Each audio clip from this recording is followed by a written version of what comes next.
Back here in Dallas on a summer-like day. Still officially summer anyway for a few more days as the Cowboys lead at 10-9. Welcome back, friends. Jim Nantz along with Phil Simms. Only one touchdown in this game that came on the Cowboys' first possession. They drove it 90 yards for the score. We haven't seen another one since. No, I think the mood here would be frustration. The fans, the coaches, the players of the Cowboys, they dominate the first half, and you're only leading 10-9. Again, like I said at the end of the first half, Cleveland Browns, they go in. We're only 1 point down after watching the Dallas Cowboys make all those plays. And look at the total yards, 230. The Browns actually have a nice little drive at the end, and it still only gives them 111 yards total for the first half. Well, Dallas will have the football first here in the second half.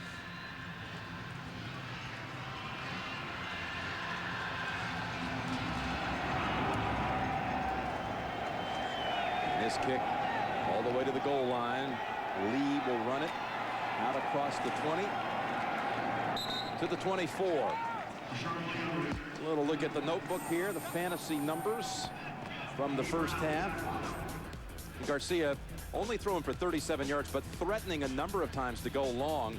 And Vinny hot again like he was last week. William Green had 29 yards, but the big run was that James Jackson 38-yarder before the half to set up the long field goal. Davis with 1 catch. Winslow only 1 catch. And Keyshawn 36 yards on a flea flicker to set up the opening touchdown.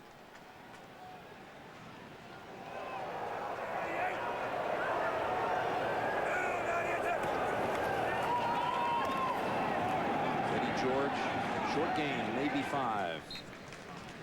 And again, Bonnie Bernstein is roaming the sidelines for us. And what do you hear there at halftime, Bonnie? Well, Jim, the Cowboys have held the Browns to just 3 field goals. And Butch Davis was telling me basically his greatest frustration is the offense's ability to try to figure out what the Cowboys are doing. He said, we expected they would blitz, but one of the things they've done is they brought 3 guys a lot of times. And my players haven't been able to identify which guys are rushing and which guys are dropping back. So he'd like to see that improvement. Also, Courtney Brown, defensive end, is out with a left foot sprain.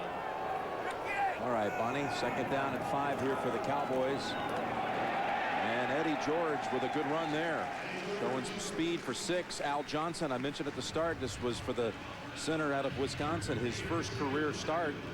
And he helped clear the way to move the chains. There's Al Johnson.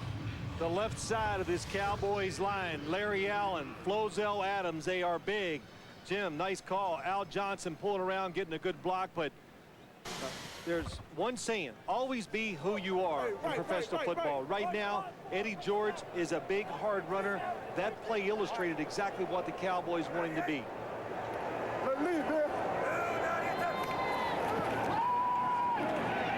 Vinny fires, open man, Keyshawn, first down into Cleveland territory at the 44. 21 yards, second catch of the game for Keyshawn. McCutcheon on the coverage, and they were old teammates together at USC. Keyshawn, they stack the receivers so he can get off the line of scrimmage without getting bumped. And what a throw by Vinny Testaverde. When you get a chance to look at this from overhead, here's Keyshawn, and he's going to come down and break out. And watch how quick the ball has got to be perfectly thrown. The defenders looking at Keyshawn, but the strength of Testaverde his arm gets it there before they can react to it. So like the opening drive of the game, Dallas looking good here on its first possession of the second half. And George decides to cut it inside off left tackle for maybe 2. Played in the league for 15 years, Jim, and it's not that you go in at halftime if you're the Dallas Cowboys and go, ooh, we blew our chance, but you're only given so many opportunities in the game to make it happen. Because those guys on the other side, you know what? They're pros, they get paid, and they're good. So a lot of times it evens out. It comes down to who wins, who takes advantage of the opportunities when they arise. And so far, the Cowboys have blown many opportunities. Well, they had that 7-0 lead. They were driving when they had that fumble, recovered and led to the first field goal for the Browns. And Jones, who fumbled it, is back in here on second down and gets the call. Trying to run outside, finds the corner, and just shy of the first down. And Campbell on that left side helped block that way for him. Yeah, it's an interesting little play. It's like a counter draw play, and you have to be quick. Looks like they're going to go sweep across the formation. They stop. Dan Campbell comes back and blocks. Julius Jones, all with speed, gets to the outside and picks up some yards. 3rd and 2 here, Phil. I'm sorry. One thing the Cowboys do, they are taking every player and they design plays specifically for that player's talent. Play action. They fake to Eddie George. They're looking long for Keyshawn, and what a play by Earl Little. He knocks away a touchdown. That was a good job by Vinny Testaverde. Was looking for Jason Witten. He gets covered. He reloads and almost makes a perfect throw down the field. But Jim, you said it, Earl Little, last-ditch effort, dives and knocks the football down. 4th and 2, and they are going to Piers bypass a 54-yard field goal try and go for it here on 4th and 2 from the 36.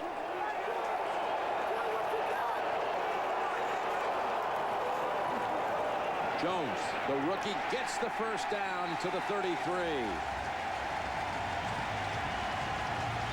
So Parcells comes back and puts a little faith behind the rookie running back who made the mistake in the first half. Boy, he is mad. He is yelling at Testaverde. I don't know why. He goes on a quick count. He did have Keyshawn Johnson one-on-one the top. Maybe he was supposed to change.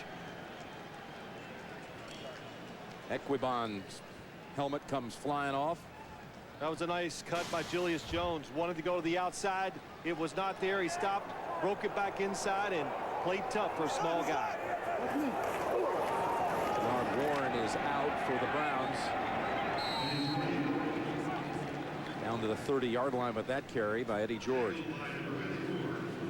Boy, so far we've seen a flea flicker, a fake punt, and now they just lined up and went for it on 4th down. So the Dallas Cowboys, Bill Parcells, you talked about it, Jim. There's Maurice Carthon, the offensive coordinator, showing the diverse offense to this Dallas Cowboys. They do a little bit of everything, but the Cowboys, they know how important it is to win, how much pressure they're putting on themselves, so they're pulling out all the stops. Your old teammate, Maurice Carthon. See what he sends in here. Here's the pass. Man is open, and Jones unable to grab it. Testaverde had to unload it fast. He had pressure coming in. Kennard Lang. Kennard Lang, big week last week. Jonathan Ogden, he's out for the Baltimore Ravens. He gets 3 sacks and basically wins the game for him. This could be a touchdown. The fact that he gets to Vinny Testaverde before he's ready to throw it stops the easy throw and catch. Richard Lee now rejoins the lineup, and Antonio Bryan in. Jones, it looked like his wrist was a little pain. Vinny steps in, across the middle, too high. And Bryant looking around. He wanted a call past the 5-yard area where you're not allowed to touch the receiver. It was just good coverage down the field by all the Cleveland defensive backs. They blitzed, they covered the receivers, nowhere for Testaverde to go, and another frustrating drive by the Dallas Cowboys offense. And here's Billy Cundiff on his career. 53% kicks between 40 and 49 yards. And 49. This is out of a hold of Tony Romo. And Cundiff this time hits the right upright. No good.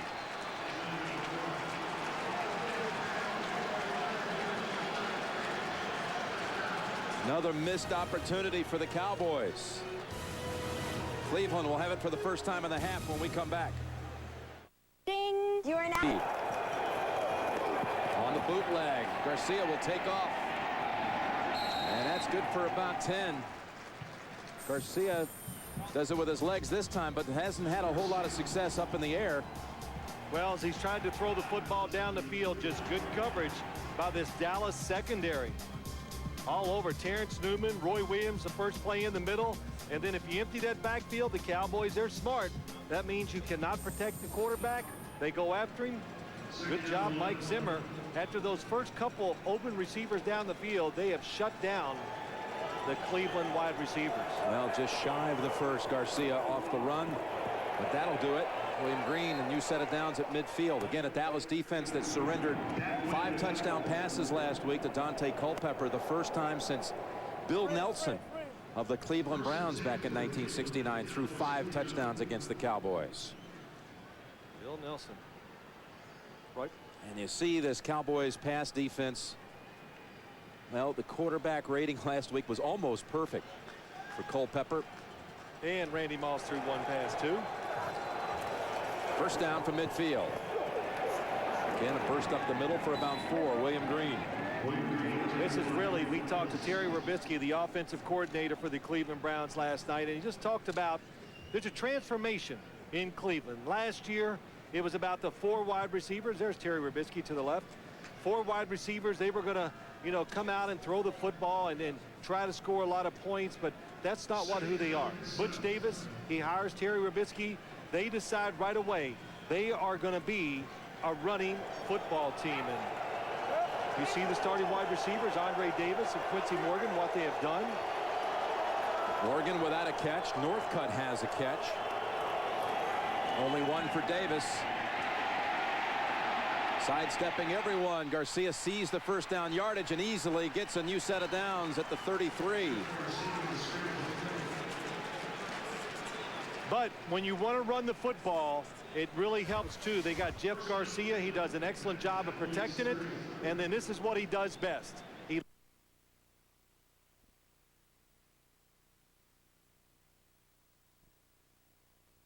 field. A run for 16 by Jeff Garcia. 7 touchdowns rushing for the 49ers, led the league last year. And they go back to the running back, William Green, for a loss of a yard. Garcia was the only quarterback in the league last week to run for a score. And he has 22 touchdowns in his career running. Which quarterback wide receiver duo is the best in the league? You can vote. You can cast your vote at NFL.com. Culpepper, Moss, Manning, Harrison. How about McNabb and Owens? Bill, what do you think? Well, they're all good. Manning and Harrison, that has been a terrific duo. Right now, though, what would scare me? Culpepper and Randy Moss. Well, it scare me the most. I think you'll agree with that down here in Dallas. 2nd and long, staying on the ground, and again, like you say, Terry Rubisky talking about how we have to go back to being a power team. We have to have a heavyweight in that backfield, and maybe the whole change in philosophy, if you will, that went back to a little more finesse came off that incredible playoff game 2 years back when Kelly Holcomb came in, threw for over 400 yards against the Steelers. Yeah, there's no doubt. And he even admitted it. He says that's what turned him around, but they have gotten back to the basics. Give the football to the big man in the backfield, and right now that's William Green. Big play here. 3rd and 6.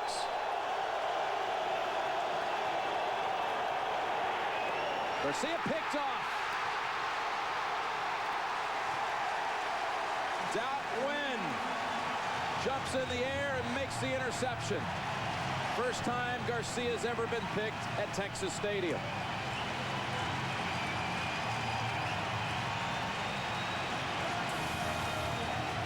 First interception in 131 career attempts here.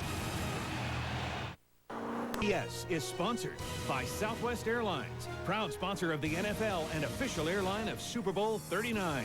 Nextel. Nextel helps groups get things done. Nextel. Done. And by Dodge. You can take life as it comes, or you can grab life by the horns. Dodge. The Cleveland Browns had played 6 clean quarters this year without a turnover. They commit one here, and for the Cowboys, it's their first takeaway of the season. And Dallas, they say, he was down at the 46-yard line. And a whistle here. Before the ball was snapped, false start, offense, number 82. 5-yard penalty, still first down. Here's what happens. William Green, Dat Wynn has him in coverage. William Green stays in to help on pass protection. It's a blitz, so Dat Wynn has nobody to cover down the field. He gets right in the way of Jeff Garcia line of sight, and that's what happens when you keep a back sometimes gets caught in the backfield trying to protect the quarterback. It frees up a defensive player, and as a quarterback, you got to find him down the field. That win out of Texas A&M makes the big play here. Let's see how much the momentum changes. Fake to Jones. They go right back over to him. And 3 defenders come in on him. Including Chris Crocker. Talking to Robert Griffith back in that secondary. He told us how we're focused on trying to get 11 guys to the ball. Everybody in the frame. When you see a tackle at home, you're watching. Says count up the helmets. Count the hats. So see how many are in. He wanted us to widen our scope a little today. Just a little bit. He asked Mike Arnold, our director, to widen it just a little bit. But the Cowboys near midfield. Inside of 6 minutes to go in the quarter. Leading 10-9. Terry Glenn, first down.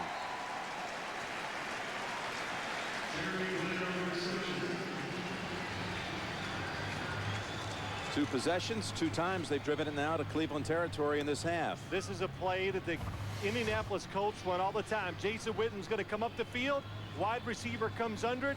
Marvin Harrison, I was watching him play the Tennessee Titans today. He caught it about 4 times, and what it does when you have a good tight end, when he goes up, it attracts linebackers and 1 defensive back, and it creates a big hole underneath for the wide receiver. Brought in Dedrick Ward. He's lined up to the top of your screen, far left. First down, Cowboys.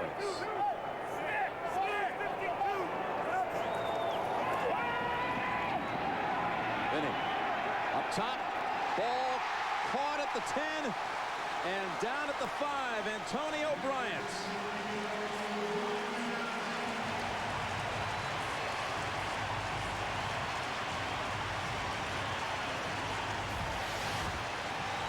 What a nice job by Vinny Testaverde. Good protection. Antonio Bryant, what he does here that's so good, he just protects the football between him and Earl Little. No, I'm sorry, it's Robert Griffith on the coverage. Ball slides through his hands, but he still stays focused, makes the catch to pick up a big first down for the Dallas Cowboys. 37 yards. It did almost pop out of there. Stayed focused. Cowboys first and goal. Eddie George. 2 yards shy of the goal line. Robert Griffith talked about Antonio Bryant. And Robert Griffith, we talked to him, Jim, and he just said he follows the NFL and he follows every player.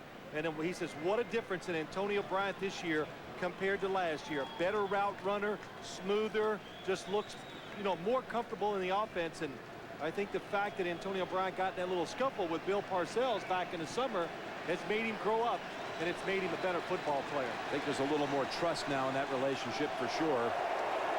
Bryant's been playing well here the first 2 weeks. Second and goal, Dallas.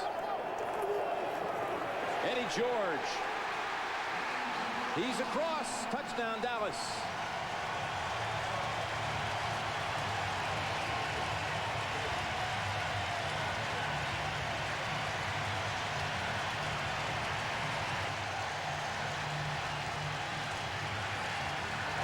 Well, if you have a great wide receiver, you throw the football to him. And if you have a terrific offensive lineman like Larry Allen, when you get in tough situations, you run the football behind him. That's what the Cowboys did. That wins interception set it up, plus the 37-yard completion to Bryant. Cundiff makes the margin 8. Eddie George with his first touchdown in his last 166 rushing attempts. It's been a while, but he's been there before, and the Cowboys are up 8. Eddie George with the touchdown run, his first since November the 23rd of last season.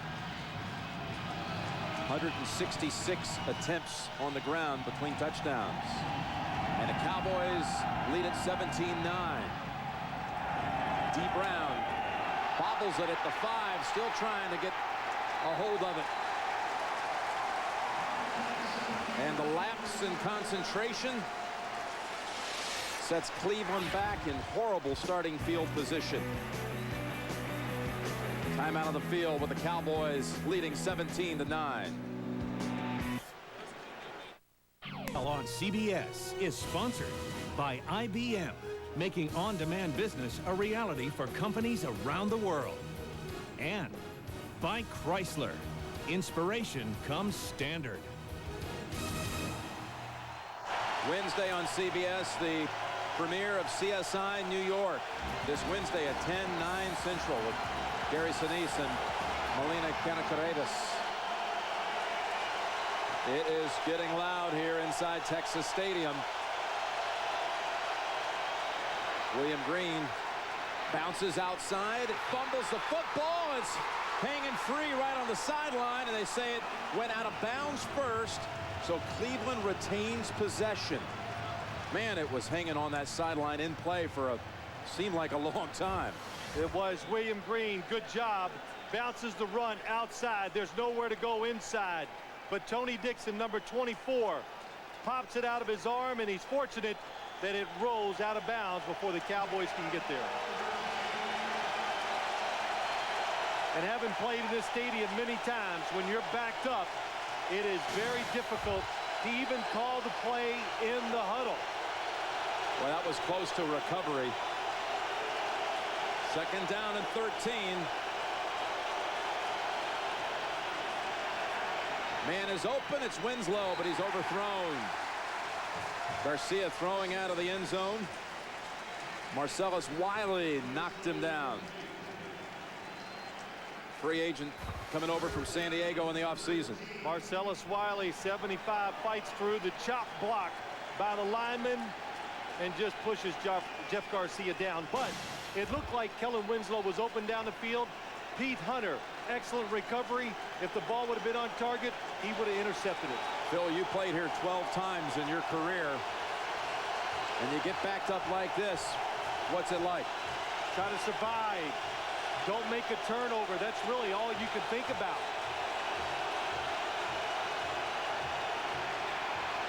Garcia throws it out of bounds. They had double coverage on Winslow. Terrence Newman. That could have been a penalty.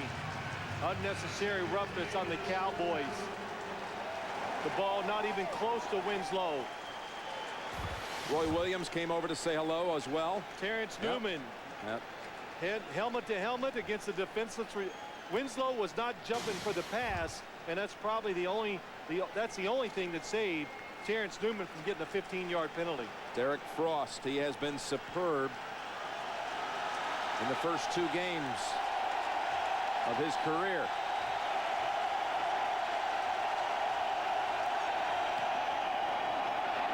Able to get that off without any pressure.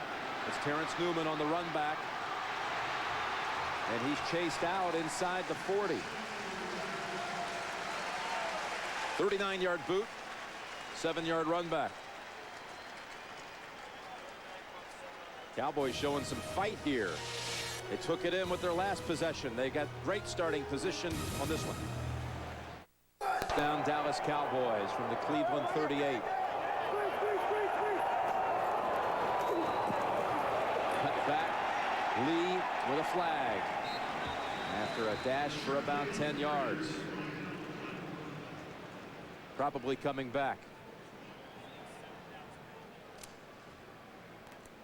Holding.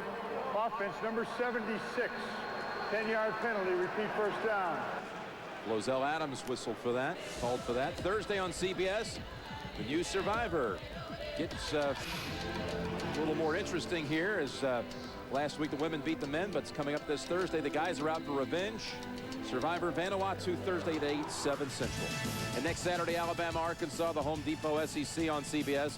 What a pair of games we had yesterday. The college football today gets it underway with Tim Brando and Spencer Tillman next Saturday on CBS. Cowboys backed up 10 to the 48-yard line of the Browns. Cowboys have been penalized for 90 yards in this one. They're back to Lee for about 5.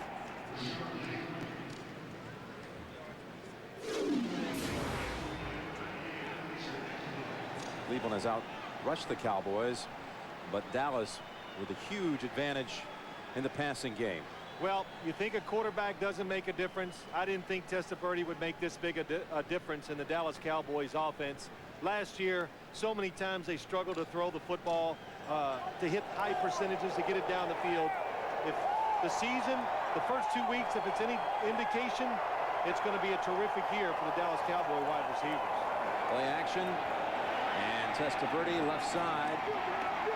That's Campbell. It'll be 3rd and about 10 coming up.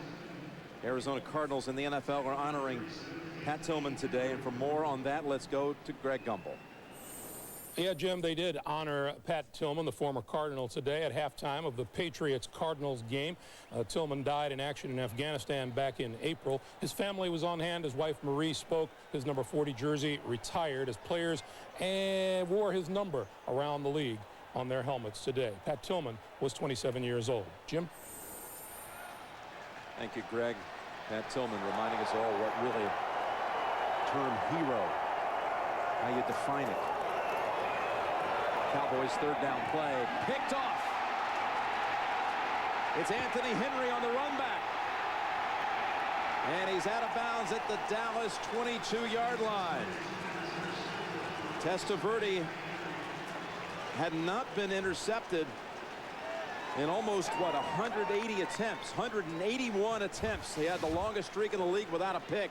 But this is a big one right here by Anthony Henry. Pressure by the Cleveland Browns defense, and Anthony Henry reads Terry Glenn's route perfectly. When he broke to the outside, he went right underneath, made the interception, and terrific hustle by Jason Witten, getting back into the play and stopping a touchdown by the Cleveland Browns. Henry takes it almost in full stride and then goes 51 yards on the run back. William Green with the fullback Terrell Smith in front of him. Wide receiver screen. It's Andre Davis. And boy, good piece of running there for about 10 yards. Working on Pete Hunter, who chased him out. You know, the new season gets underway with the night of premieres tomorrow night. Still standing. Listen Up with Jason Alexander. Raymond, 2.5 Men, CSI Miami with David Caruso. And The Late Show, David Letterman, tomorrow here on CBS. First down, Cleveland. Trying to take advantage of the Testaverde interception. Play action, Garcia. Right side, and William Green may have felt footsteps there. As we close out the quarter, Al Singleton was right there. Through 3, Dallas 17, Cleveland 9. We'll return after this message and a word from your local station as you're watching the NFL on CBS. Cleveland on the move after the pick of Testaverde. The Browns playing inspired football last week in the opener as the Brownstown celebrated the 1964 NFL championship team. What a celebration they had, too, on Friday night. Incredible, spectacular show. Brought back many of the members of that team, and now this team has come alive here. But look at Garcia calling a timeout as he reaches the line of scrimmage. We'll be right back to Dallas. Yeah, well, the Cowboy fans right now, frightening moment for them. But this is a Cleveland fan watching as the Browns are a touchdown and a 2 away from tying this game. Second down from the 11. They fake to Smith. Garcia on the rollout. Now will run it. And Ellis drags him out. First down play coming up. You know, watch this Cleveland Browns offense. They should be good at this area of the field going in to try to score. You got a mobile quarterback. You can run the football. You got Kellen Winslow at tight end who can win one-on-one matches. And you have speed at wide receiver. But the Cowboys, speed on the defensive line. Greg Ellis stops Jeff Garcia from probably scoring a touchdown. 3rd and 4. Davis to the right, Morgan to the far left with Northcutt in a slot. James Jackson is the running back. Looking pass all the way, and it's too low for Quincy Morgan.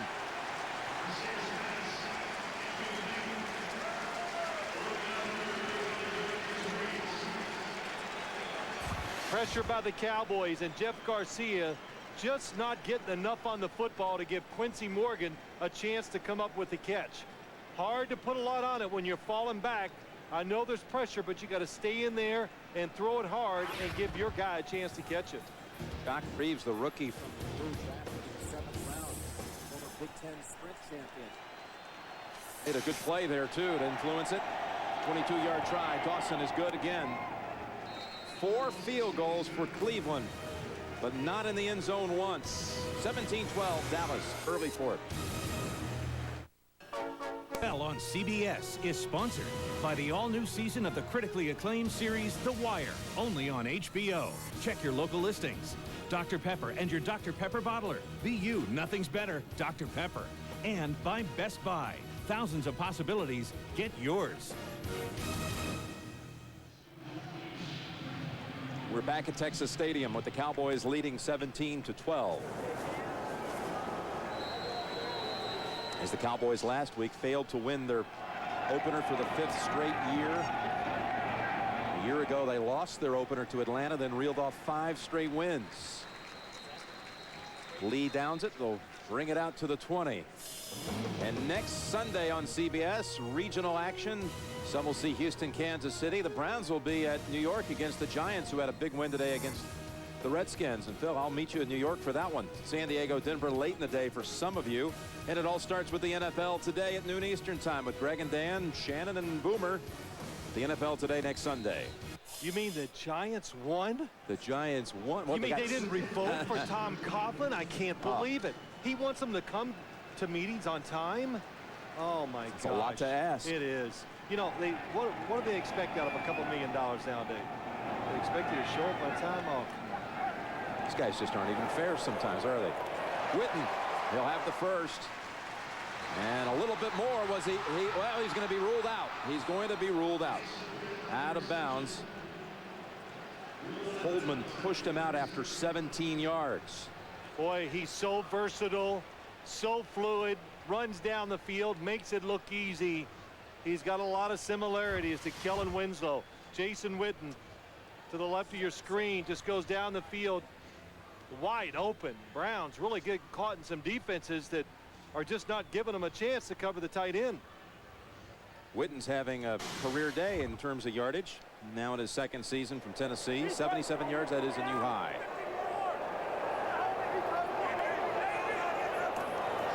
Cleveland may have been offsides.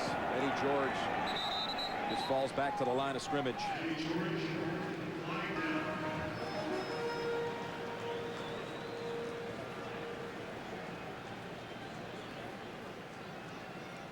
Jason. Offside, defense number 96. 5-yard penalty, repeat first down. Jason Witten got a little tutoring during camp by a former Parcells tight end named Ben Coates, a great one during his days at New England. Yeah, let's take a look at what he's done today from the wide receiver spot. He catches a pass coming across the middle. Terrific on the screenplay. Loved it. Got to tackle the big guy in the open field. Runs down the field. We've seen it quite a few times. Gets down. Gets yardage quick. Testaverde right on the mark. So 1st and 5 for Dallas. Full backfield. And Eddie George, tell you today, at times, he's had a little bit more of a push than we've seen during the preseason and game 1, and that's a run for 8 yards for Eddie. Yeah, good blocking on the left side. Larry Allen again, Flozo Adams. You get that combination going with the power runner, it adds up to a pretty good run. Jason Witten, I mentioned Ben Coates, Phil, and Bill Parcells brought in Coates to kind of show him some moves.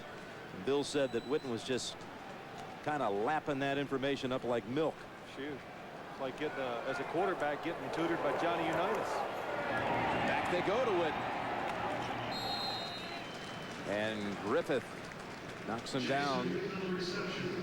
That was for only 5 yards. Well, Ben Coates, sure you remember Ben Coates, Patriots all-time reception leader by a tight end. And what he was doing with Jason Witten was showing him all the little tricks that you need to know as a tight end. In other words, how to cheat on the football field. You know, stick your rear end out so the defender can't get over you. Spread your arms, little push off inside where the officials can't see it. That's always important for an inside receiver. 2nd and 5, Dallas. And once more, Eddie George for only 2. Let's go back down to Bonnie. Well, Jim, we've seen so much progress with Jason Witten, but he really had no idea how much of a feature the tight end has always been in Bill Parcells' offenses, the Ben Coates and the Mark Bovaros of the world. But interestingly enough, and you don't hear this very much from a guy like Parcells, he said Jason is the type of guy who wants to know what you got, so he inspires me to coach. Did he say that about you too, Phil? Some other things, yes, Bonnie, yes, he did. But you know, you're right, and we asked Jason Witten. He didn't realize that Bill Parcells was such a good coach for tight ends when he was drafted by the Cowboys. Empty backfield, and the pass picked again. This time it's McCutcheon, and Testaverde intercepted for the 2nd time in this half. And both times he was trying to go to Terry Glenn.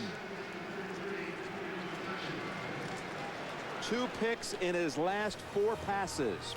First it was Henry, this time McCutcheon. Cleveland has the ball down 5.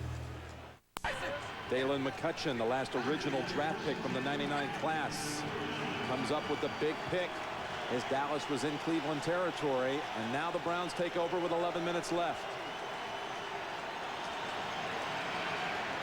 Garcia airing it out long. Quincy is down there. Morgan trying to run under it, and incomplete. Terrence Newman had seen his receiver run past him, but then caught up. They move Jeff Garcia out of the pocket, but when they do that, that gives Quincy Morgan a lot of time to run a deep route, make the fake on Terrence Newman, and just misses the long pass. Well, let's go back to the interception. Watch McCutcheon. Here he is. As soon as the receiver stops, he turns, looks for the football, and times it perfectly for the interception. Very similar looking to the other pick. Cleveland got a little jumpy here, and they'll be backed up 5 yards. Before the ball was snapped, false start. Offense number 72. 5-yard penalty, still 2nd down. Mirror image of the other interception, the first one by Henry. Here's the key. When the receiver stops, watch the defensive back. This time it's Anthony Henry. They stop, they immediately turn, look for the football. That allows them to break and make the catch for the interception. Perfect technique by both corners in 2 interceptions in 4 attempts by Vinny Testaverde. Browns try to throw him off with a running play on 2nd and 15, but it nets only 3 yards. Roy Williams came up to make a play. And again today, the NFL paying tribute to Pat Tillman. 40 on the helmets of every player in the league, and one player on the Browns really felt the effects of Pat Tillman's loss back in the spring as the fullback comes out on this play. Terrell Smith, who was his college teammate, and he wears 42 in honor of Pat Tillman because that was Pat's number at Arizona State, the number he says I knew him by when we were teammates. 3rd down, no flag. Looked like the Cowboys may have jumped. Now the pick right back by Dallas. That ball deflecting off of Brown, and then Pete Hunter with the interception.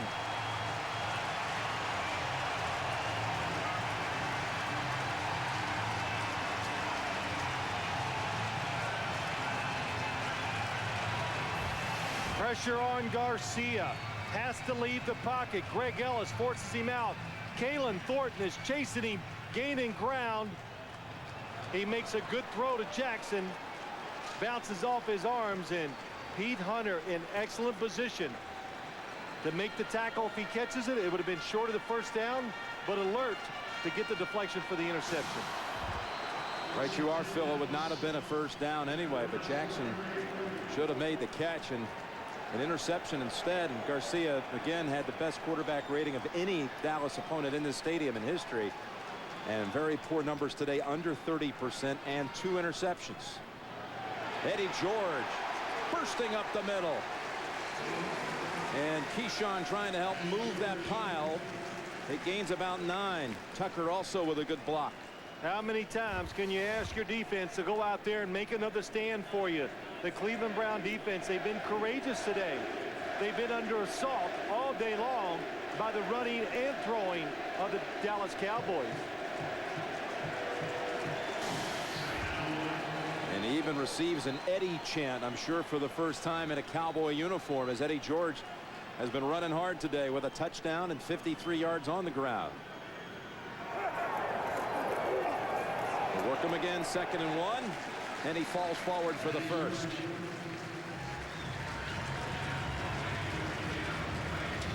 Well, as I've followed this Dallas coaching staff over the years, from the Giants to the Patriots to the Jets and down here, once they get to this part of the field, Bill Parcells, Maurice Carthon, they believe in taking a shot to the end zone.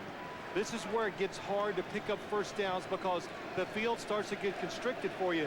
So take a shot when you're still outside where your guys have a chance to do it. What did you call it? Don't be afraid to make a play. Don't be afraid to take a chance. Got to take a chance. Stay on the ground, Lee. And Griffith able to knock him down, but not until Lee was able to get 8 yards. Final season of Everybody Loves Raymond is about to begin, and just so you know, the best has been saved for last. You don't want to miss the season premiere of Everybody Loves Raymond. That's tomorrow at 9, 8 Central here on CBS. Well, you put Rashard Lee in. He picks up 8 yards on first down, 7 to 8 yards. Now you bring in Eddie George. And they begin the Eddie chant again. 2nd and 2.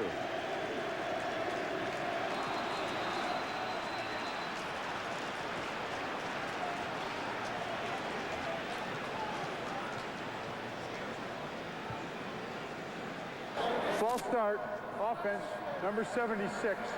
5-yard penalty, still 2nd down. A lot of finger pointing out there, but it goes against Dallas. Flozell Adams.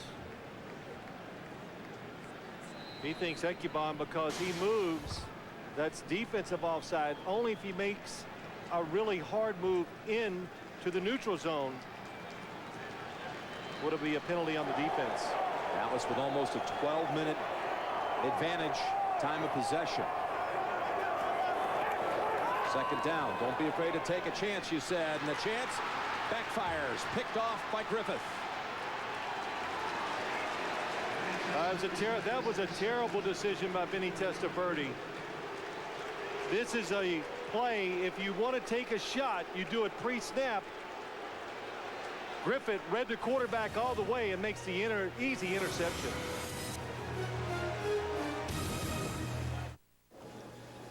I don't get it. It's a rock. Oh, it may look like a rock. Check it out. There's a secret compartment for hiding your valuables. What's up? I thought we had some Bud Lights in here. Guess we're out. Where's my pizza? Fresh, smooth, real Bud Light. It's all here. At CDW, we ship over 100,000 IT products to customers every day. So how can we do it even faster? One word: wormholes. I think it could really change things. It could take our shipping system to a whole new level. Now I just need to figure out the whole space-time continuum thing. For the top brand IT products you need shipped out fast, count on CDW for the right technology right away. How do you spend quality time with the family without spending a fortune? Why, with Wendy's 99-cent super value menu. From our hot and juicy junior bacon cheeseburgers to freshly prepared side salad. The NFL on CBS is sponsored by CDW, the right technology right away. And by Bud Light, fresh, smooth, real. It's all here. Robert Griffith makes the play. A sudden breakdown in the second half of the Dallas passing game. Testaverde's now been picked off 3 times in his last 5 passes. Garcia, play action, roll out, man open sideline, and Andre Davis has the catch. Let me show you what happens to Testaverde. They move the tight end across. The safeties rotate, so he thinks he's going to have a spot here. But watch Griffin. Reads the quarterback's eyes. Doesn't overcommit to the left side, and he's in good position to make the interception. And that's Coach Parcells talking to Vinny Testaverde as he comes off the field. That pass, only the 7th completion for Garcia. Goes back to William Green. Green out of bounds at the 45. Well, when you play in this league, you want to be a good team, and you want to go out and win games convincingly, like the Cleveland Browns did last week. But also, you got to go on the road, and you almost have to steal a game. And today, if the Cleveland Browns can take this drive, somehow they win it, it would be like stealing one, because the Dallas Cowboys have had so many opportunities to put this away and have not done it. Now Cleveland back in position to maybe go down and win it. And Jeff Garcia has had a comeback victory here from 10 down in the 4th quarter before. That's a good piece of running by William Green. Outstanding to get the first. Zigging and zagging, and just working his way through the maze for a first down at the 50. Well, we talked about early that Dallas wants to get their safeties up and get involved in the game. Nowhere to run. Watch it, just good moves. Gets away from Dixon, gets away from Abagu, a defensive lineman, and still picks up some good yards. Kevin Winslow is out of the game on this play. First down, Cleveland. Back to Green. And he's chopped up after about 3 by Terrence Newman and Greg Ellis as we approach 6 minutes to go. I'll say this about the Cleveland Browns too. They have been patient, not panicking on offense. You get in a situation like this, you think you got to throw it, then let's hurry up and get ahead in the game. But still plenty of time, and they're going to do what they are, keep running the football. Well, Keyshawn, absolute disgust, a look of disgust on the sideline. Winslow is back in. James Jackson, who mishandled that pass that got picked off on their last possession. He's back in. Quick pass picked off by the Cowboys. Newman. And Newman runs out at the 38. Right back the Cowboys defense answers.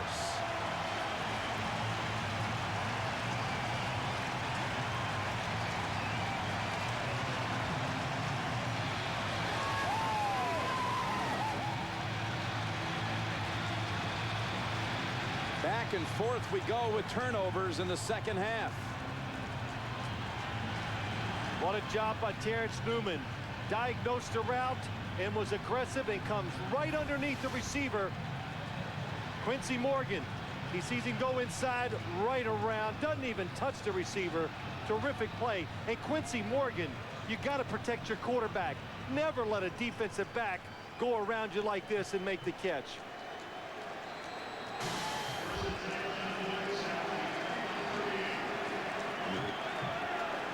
I'd like to welcome those of you who just joined us. We're in Dallas, Texas, where the Cowboys lead the Cleveland Browns 17-12 with 5.5 minutes to play. And Eddie George leans forward for a pair. And for those of you expecting to see 60 minutes, we will be seeing it in its entirety immediately following the game, except on the West Coast. Jim Nantz here along with Phil Simms and Bonnie Bernstein. Turnover-prone second half, Phil, here at Texas Stadium. Well, both quarterbacks really just self-destruction. Neither one of them throwing it very well. That last interception, though, Jeff Garcia, I know he's upset because he expects that wide receiver to come on in there and catch the football. Don't stop and let the defender go around you. Rashard Lee in the backfield. They'll hand the ball to Lee. And a flag thrown in the area of the Cowboy offensive line.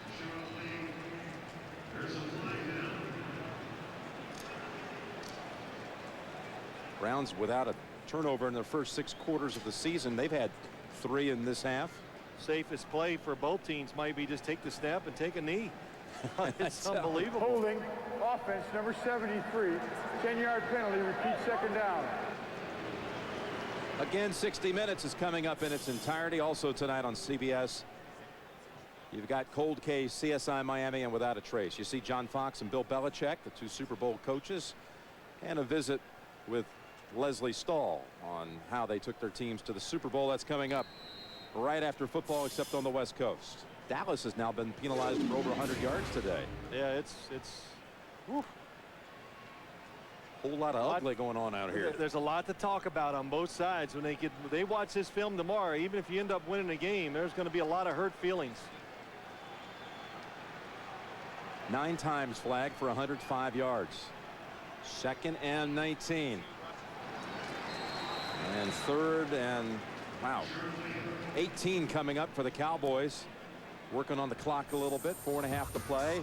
Vinny, it's been a tough go. 3 picks in his last 5 throws.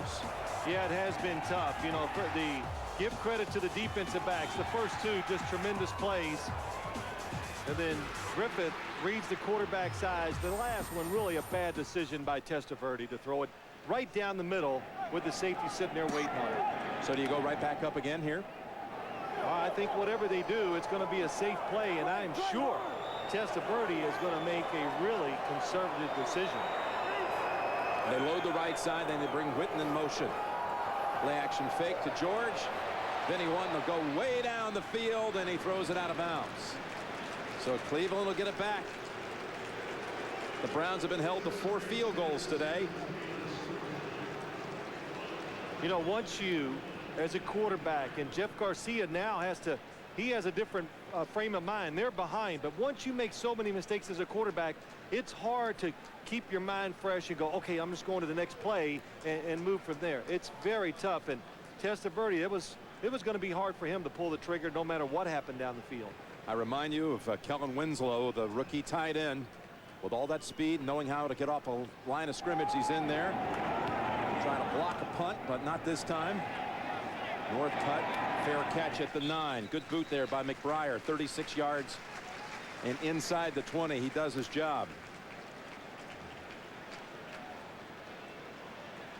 So you haven't gotten it into the end zone all day if you're Cleveland, but you've got to here to win this game on the road. And Jeff Garcia is having, for a guy that has a career average over 61% complete of his passes, real tough go of it today. Maybe it'll come together when we come back.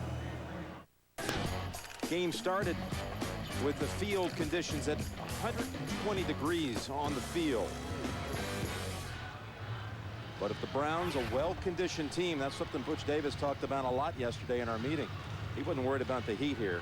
If they somehow can rally and put one drive together, match the 90-yard drive that the Cowboys had to start the game, they can win it here on the road. Now the Cowboy turnovers led to a pair of field goals, and then the last 2 interceptions by Cleveland, the favor was returned. Well, I think what makes it so hard when you look at this Cleveland Brown offense, they haven't really had many chances to make big plays today. That first possession when they had 2 receivers open down the field for big plays, but besides that, not many chances for Jeff Garcia. They run it on first down. About 3 with James Jackson. We've got an update coming your way. Back to Greg Gumbel in New York. All right, Jim, it's a final in Tampa. Seattle wins it. And this is Matt Hasselbeck to Corin Robinson. 27 yards and a touchdown. They win it by a score of 10-6. Chris Sims came on in relief of Brad Johnson. He was 21 of 32 for 175 yards. No touchdowns, 1 interception, just in case anybody there was interested. All right, thank you, Greg. Garcia. There's Morgan with his first catch of the day, and it's a first down. Chris Sims seeing his first action today, and I've had a very proud pop-up here in the booth sitting next to me. Also notice you've been a little jumpier too. You know, it's a big day, first day to really get in and see any action in the NFL. Yeah, it was. You know, listen, I was only looking at one thing. Were they going to win the game? Yep. That's all that matters. And overall, he did real well. First down, Browns. Remember, they lost a timeout when Garcia called one on the first play of this quarter, and that's going out of bounds. He was looking for Morgan again. Get another update. Let's send it back to you, Greg. All right, Jim, the New York Jets off to a pretty good start this season. This is Pennington to Chris Baker, a 1-yard touchdown. 34-21, Jets in the lead with 2 minutes to play. How about Chad Pennington? 22 of 29 for 258 and 2 touchdowns today, Jim. All right, thank you, Greg, and thanks to you and the crew with all these great updates throughout the afternoon. I'll tell you, San Diego had moved within 27-21 before Pennington drives them right back. And the Jets look like they're on their way to a 2-0 start. 2nd and 10 with 2:31 on the clock. Good catch, Northcutt. Well, did he hold on to it? No catch. Roy Williams in there defending. Cowboys come with everybody. Roy Williams, the safety, gets in there. Hurries Jeff Garcia. Oh, I don't know. That could have been a catch. It looked like he had possession and got one other foot on the ground. Boy, you know, the words coming from the booth upstairs, and if you challenge it and you lose a valuable timeout here with 2 minutes to go. You just almost can't afford to risk it. But still, it's 3rd and 10, and Garcia's pass incomplete. And Williams, after pressuring the quarterback on the previous play, is back in the secondary defending on that one. And the Browns are bringing out the punting team. Yeah, they have no choice. Garcia again feels the pressure. Oh, Roy Williams, it's right to him. Just doesn't make the catch. Dallas really flying to the football. Garcia, as soon as he looks one way, they all just run there. Derek Frost kick to Dedrick Ward.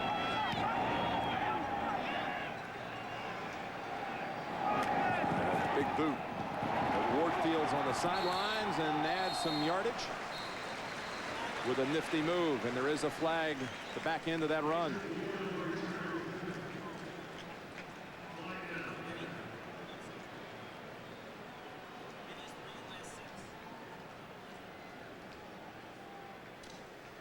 Garcia at the other end has completed only 2 of his last 11 and had 2 picks during that span as well.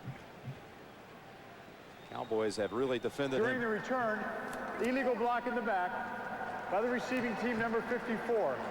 10-yard penalty. Dallas keeps the ball. 1st down. And again, it's just a parade of mistakes here in the second half. Another Dallas penalty, the Cowboys' 10th of the day. 50, oh, yes, right from behind. You just, well, I never played special teams, but sometimes I watch the penalties and just, I don't understand. I guess because of all the people, it's spread out. You think you might be able to get away with it, but the officials usually see it. And they saw Keith O'Neill, big number 54. It's hard to miss it. You know why it's a big penalty? Because we're talking about field position. If Cleveland can hold them in 3 plays, make them punt, it's just going to make the field shorter for that Cleveland Browns offense. The way it was, if the Cowboys didn't get a 1st down, they could still punt it deep and make Cleveland go a long way without no timeouts and a long field to go. You got the 2-minute warning plus Cleveland with 2 timeouts. Vinny under center here from the 24. Eddie George, only a yard. And the Browns take one right before the 2-minute warning, leaving them with 1. And again, 60 Minutes is coming up next. Cold K CSI Miami Without a Trace later this evening here on America's Most Watched Network. Well, this Cleveland Browns defense showing the improvement they made over last year. Just solid. Today they've been under assault by the Cowboys offense, which has shown the ability to make a lot of plays. The run game, the pass game, but the mistakes are, I couldn't even count them up, all the mistakes the Cowboys offense has made. And there's Dave Campo, 14 years in the Cowboys organization and their head coach until he was let go in 2002 after 3 consecutive 5-win seasons. Of course, he went to the Cleveland Browns. He was down here as a coach under Jimmy Johnson along with Butch Davis, and so there's a little history between Butch Davis and him, and it was a good fit. He's done a good job with this Cleveland Browns defense. Can his defense make another play here to give the Browns one more chance? 2nd and 9, and the Cowboys are going up top, and they're going long. And it's Terry Glenn with the catch. Terry Glenn with the catch inside the Cleveland 40. Almost 38 yards to Terry Glenn. We'll be right back. Takes all the pressure off of you, and that's what they did. And Terry Glenn did an excellent job of giving Vinny Testaverde a lot of room to throw the football to. Eddie George for 1 yard, and the quick timeout called by Cleveland. And they're out of timeouts. Watch what Terry Glenn does. The Cowboys put everybody to the right side of the field, and only Terry Glenn to the left. And look how close he is to the numbers. That's a lot of space for Vinny Testaverde to throw a football into. Butch, he wasn't happy, was he, Butch? Well, no, he's upset because Terry Glenn did stick his right arm out and create a little separation. I don't know if it really had anything to do with the catch, but his arm did extend. Watch the right arm there. Oh, just a little push. Yes, and you can see McCutcheon, it makes him pull back just a little. And again, that is the call right there.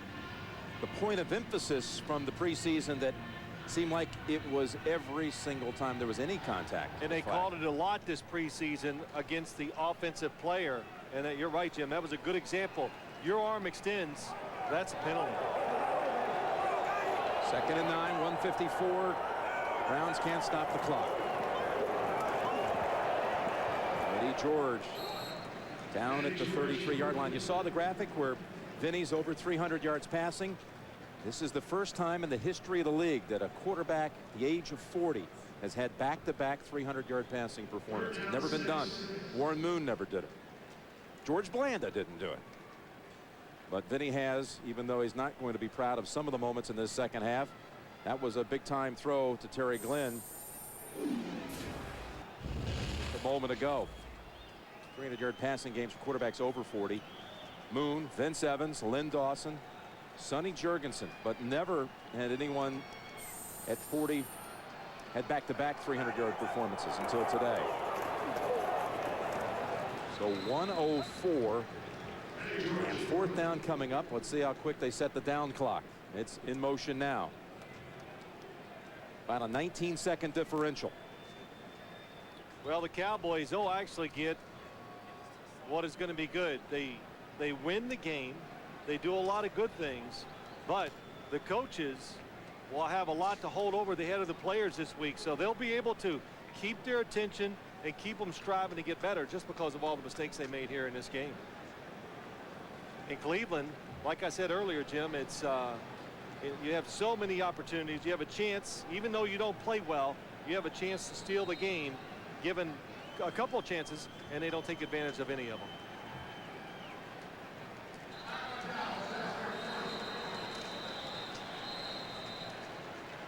Well, 19 seconds left, and what will the Cowboys do right here with the football at the Cleveland 32?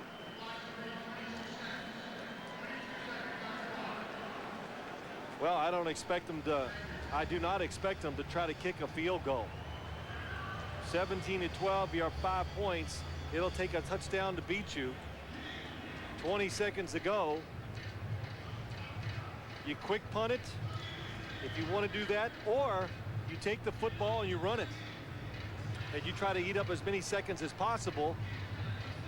Teams work on this too. The quarterback comes in the game, drops back, and throws it as high and far as he can just to knock down as much time as possible in a situation like that also. They're going to bring out the punting team, and we've reminded you a couple of times, Butch Davis thinks that his star rookie, Kellen Winslow, will be up to the task of a couple of blocks on punts this year. That's why he's out there playing on the punt return team. And they come crashing in on McGuire, but no problem getting this away. And look at the Cowboys down there to down it at the 1. That is textbook. Dedrick Ward fields it right at the 1.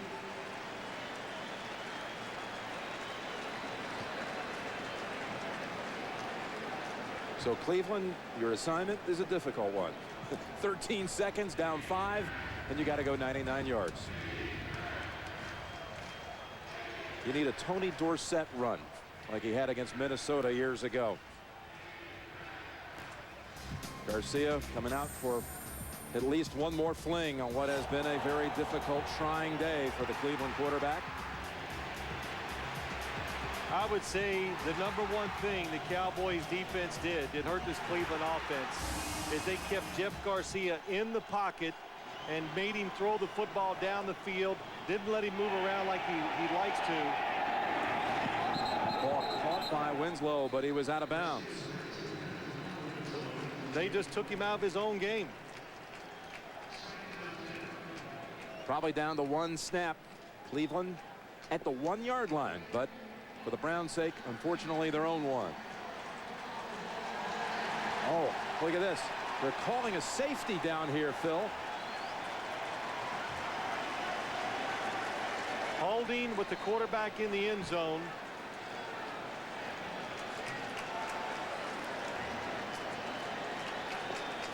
Is a safety. I did not see the penalty. A safety kick from the 20-yard line.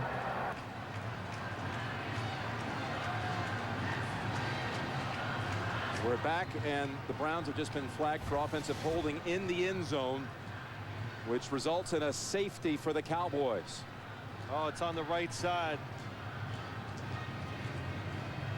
Greg Ellis coming around the end. Really made it tough. J.Gonzalez was holding Ellis. So the Browns will free kick it from their 20. Well, the pass rush non-existent against Dante Culpepper and the Minnesota Vikings last week. It came through this week. Greg Ellis, Leroy Glover. Both pressure the quarterback consistently. For those just joining us, the second half has been rather unusual. Vinny Testaverde picked 3 times, and Garcia picked 3 times. Cowboys have been penalized over 100 yards in the game, plus 4 turnovers in all. But they've overcome all of that. They're going to win this game after dropping their opener.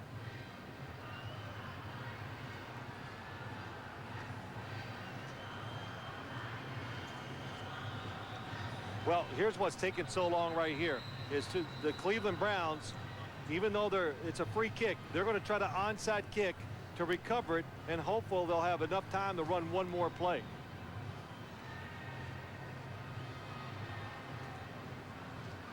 And the Dallas Cowboys, they got their strategy all together on their sideline.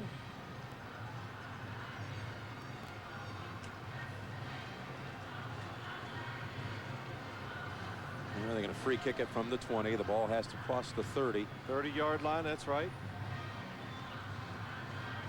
Boy, what a...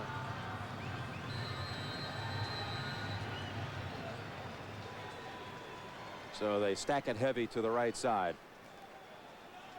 Dawson tells his teammates to back up. Here's the kick up in the air, and it's loose, and it's recovered by the Browns. So they give up 2 points, but they net 37 yards.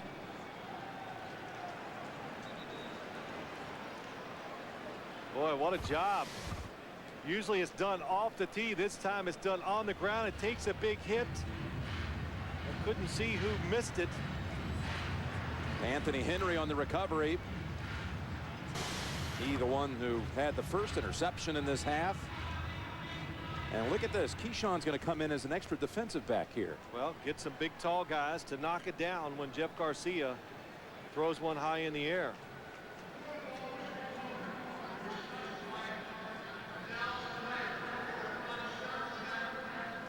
The Brown player injured on that onside kick. They've also brought in Luke McCown, their 3rd quarterback, rookie out of Louisiana Tech, who they drafted in the 4th round, and that is Winslow. Oh my goodness. Kellen Winslow helped off the field. They brought in Luke McCown, Jim, for one reason.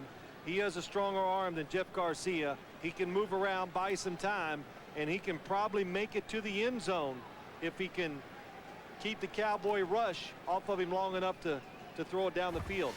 Kellen Winslow, number 80. He gets right in the middle of this, and he gets kind of sandwiched by his own teammates. Eric Westmoreland and Barry Gardner. He got squeezed. So Luke McCown will come in. Garcia will not make the final launch. It's McCown, who was their third quarterback coming into the day. 4th round selection out of Louisiana Tech, who Butch Davis started recruiting when he was a junior in high school back here in the state of Texas, trying to get him down to the University of Miami. Always had an eye on him. And of course, his older brother quarterbacks the Arizona Cardinals. He had a situation like this in preseason where he made a big throw at the end of the game and won it for the Cleveland Browns. I think it was against the Arizona Cardinals. This might put him 5 yards closer as Ellis was teeing off. Now I know he can reach the end zone if he's given time. Unabated to the quarterback by the defense, number 98. 5-yard penalty. It's still first down. You got Keyshawn Johnson standing back at the 5-yard line. 11th Cowboy penalty, totaling 120 yards today. Morgan to the left. 3 receivers to the right. One last breath here for the Cleveland Browns. Gets his feet planted, launches it long. The rookie looking all the way downfield, and Keyshawn makes the play.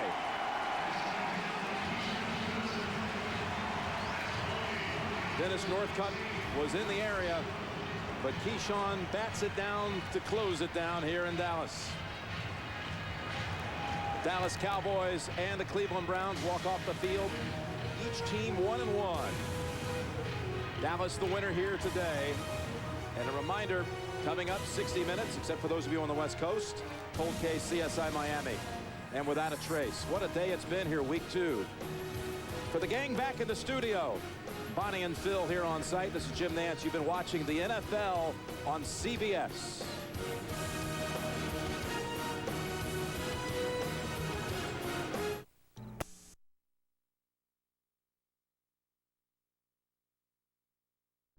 Presentation of the National Football League.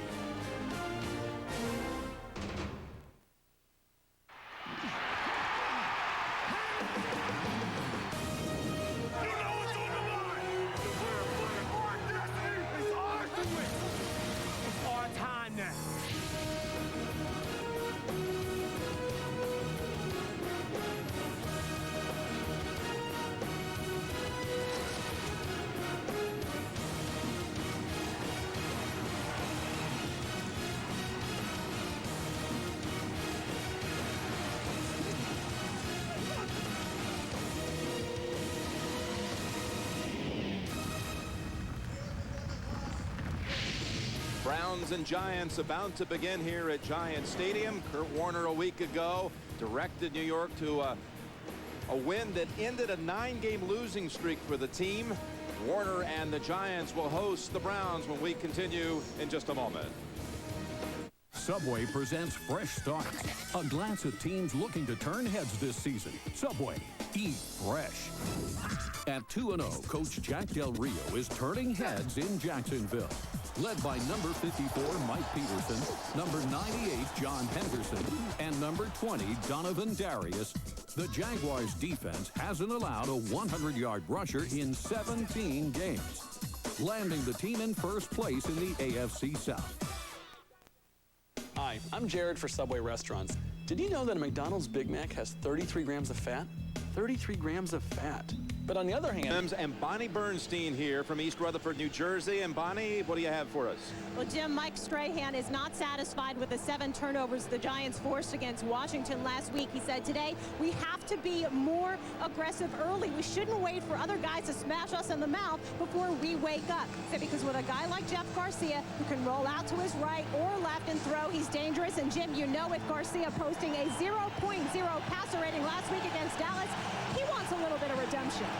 No question about that. Strahan has gone up against Garcia 2 times in his career, has never sacked him. But that Giants defense coming up so big last week with the 7 turnovers, 7 takeaways, the highest by the Giants in a non-strike game since 1986. Tom Coughlin said we couldn't even get turnovers in practice. All of a sudden last week they do it. They get 7 in the game. And the Giants will have first possession here with Willie Ponder back to receive the kick of Phil Dawson. Driving boot, 2 yards deep. Ponder brings it out. Wedge on the right side. Ponder more. He had a running lane there and just lost his footing at the 28. Kurt Warner, 2-time NFL MVP, has not thrown an interception in the first 2 games. Last week, a clean performance against the Redskins, including a touchdown pass to Tim Carter. Chris Snee is the rookie right guard, 2nd-round pick from Boston College, and the son-in-law of head coach Tom Coughlin. And Tiki Barber in the backfield. Ron Dayne inactive here, Phil. The big news leading up to kickoff today. Well, that means more work for Tiki Barber. Tom Coughlin hoped to split the work, but with Ron Dayne out, got to take a full load. Dayne with a calf injury that flared up in the pregame warm-ups, and with a player draped all over him, they try to get Shockey involved early. Andre Davis was defending. This Cleveland defense that has allowed only 22 points in 2 games, and missing Courtney Brown and Gerard Warren, Equibon, and Myers, former Cowboys, now step in on the line.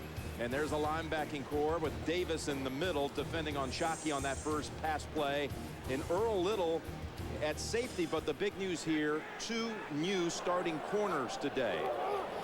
2nd and 10, and Barber cuts it outside. A good move here too, and he's near the first down at the 38. So this is something to watch today, though, in the secondary for Cleveland, as Anthony Henry is inactive, suffering from vertigo, and Dalen McCutcheon is in uniform but not starting. Lee Bodden will take his place. Michael Lehan gets only his 4th career start on the other side. Well, you would think Dave Campo, the defensive coordinator, he'll be careful, try to protect his corners, new starting corners for this game if he can.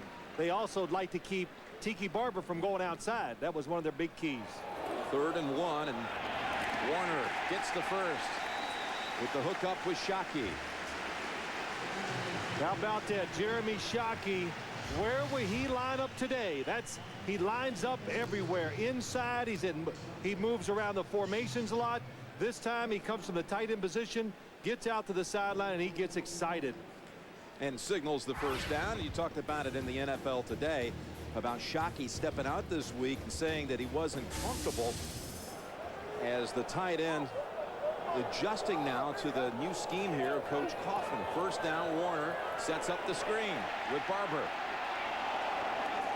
And Barber gains only 3. And what about Shockey's comments earlier this week?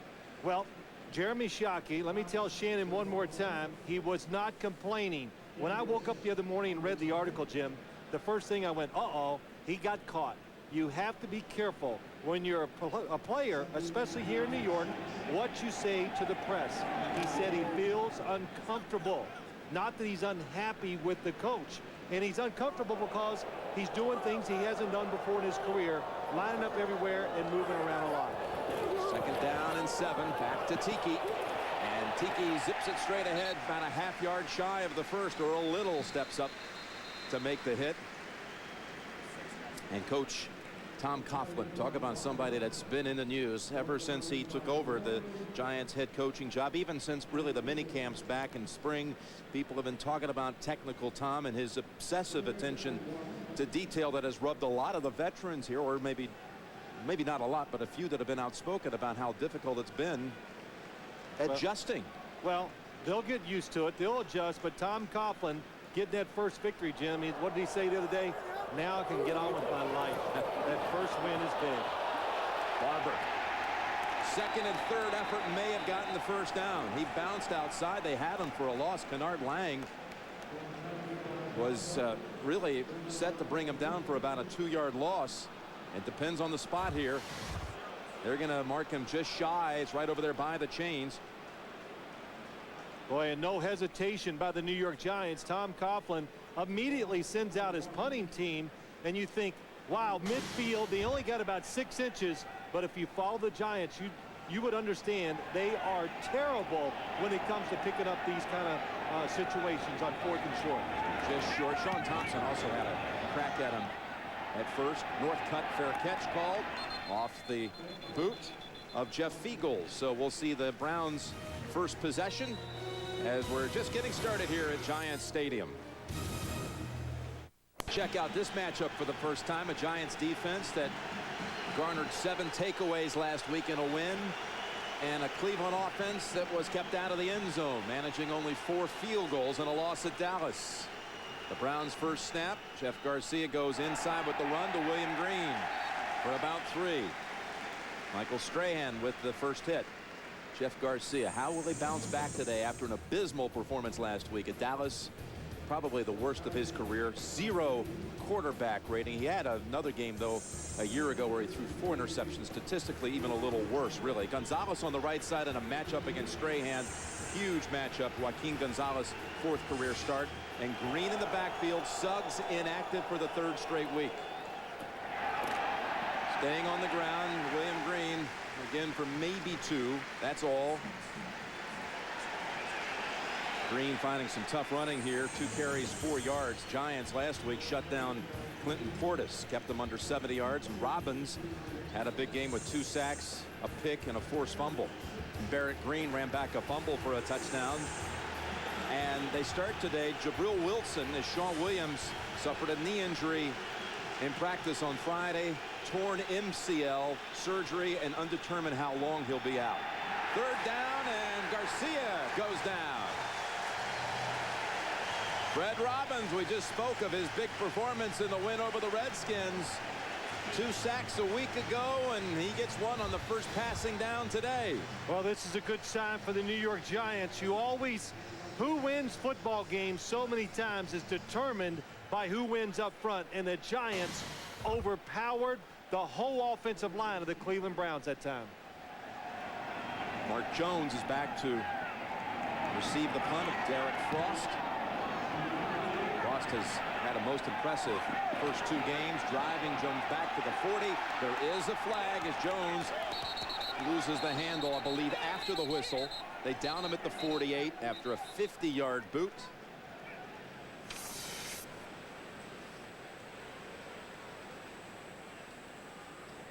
Bernie Kukar is our referee. Illegal block in the back, number 87 of the return team during the run back. 10-yard penalty, first down. So Jeff Garcia never had a chance to even look upfield. We'll be right back. On CBS is sponsored by Southwest Airlines, proud sponsor of the NFL and official airline of Super Bowl 39.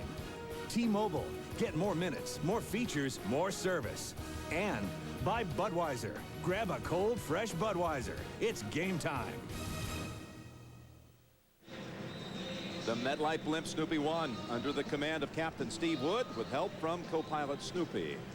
On an ideal day to be up in the blimp or in the stands here for Cleveland and the Giants as Butch Davis's offense 3 and out. Now let's see what his defense can do. Second possession for the Giants.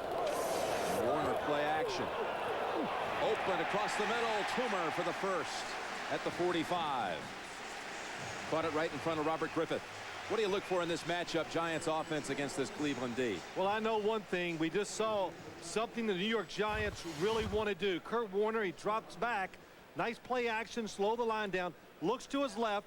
All along, knowing he was going to throw the in cut to his right to Amani Toomer. And Tom Coughlin, he wants to see the football go down the field. The Giants need more big passing plays to be successful on offense. Brought in Tim Carter as a 3rd receiver. Pass play all the way. Great time for Warner. Looking for Toomer. Catch made inside the 20 and out of bounds at the 8-yard line. I think that's what you're talking about. Oh, they got exactly what they wanted. Amani Toomer. Good protection for the quarterback, but Amani Toomer going down the field against the safety, Earl Little. to the left of your, to the right of your screen, and a perfect throw by Kurt Warner. And the Browns, they'll actually admit that their safeties, Robert Griffith and Earl Little, are just average cover guys. So you get your #1 receiver against the safety, easy pickings for Kurt Warner. 2 plays, 63 yards to Toomer. 1st and goal. Tiki gets the outside. Tiki to the end zone. And touchdown, New York Giants.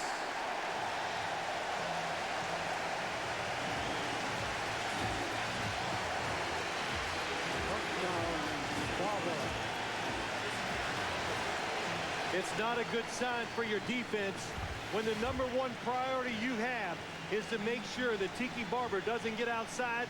This is the 2nd time today they underestimated his speed, gets around the corner, and does a good job putting the football out for the touchdown. Just got a piece of the pylon. 3-play drive.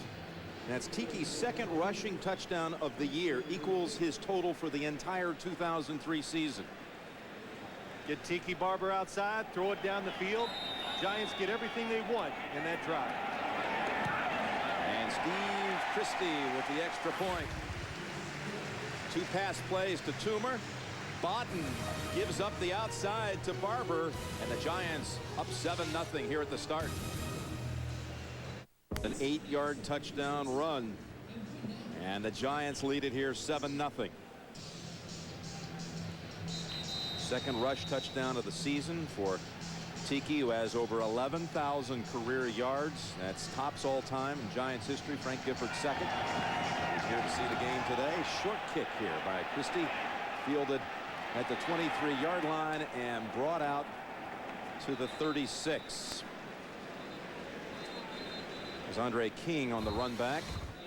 But was this a touchdown? That's the question. Even a face mask, it looked like in there, wasn't called. See, look at the football. He's not on the ground. Might have nicked the pylon very close.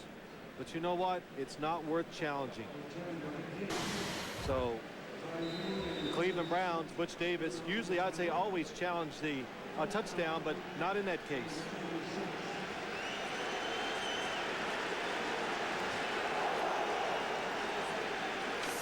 So the Browns stuffed on 2 running plays, then sacked with their first possession.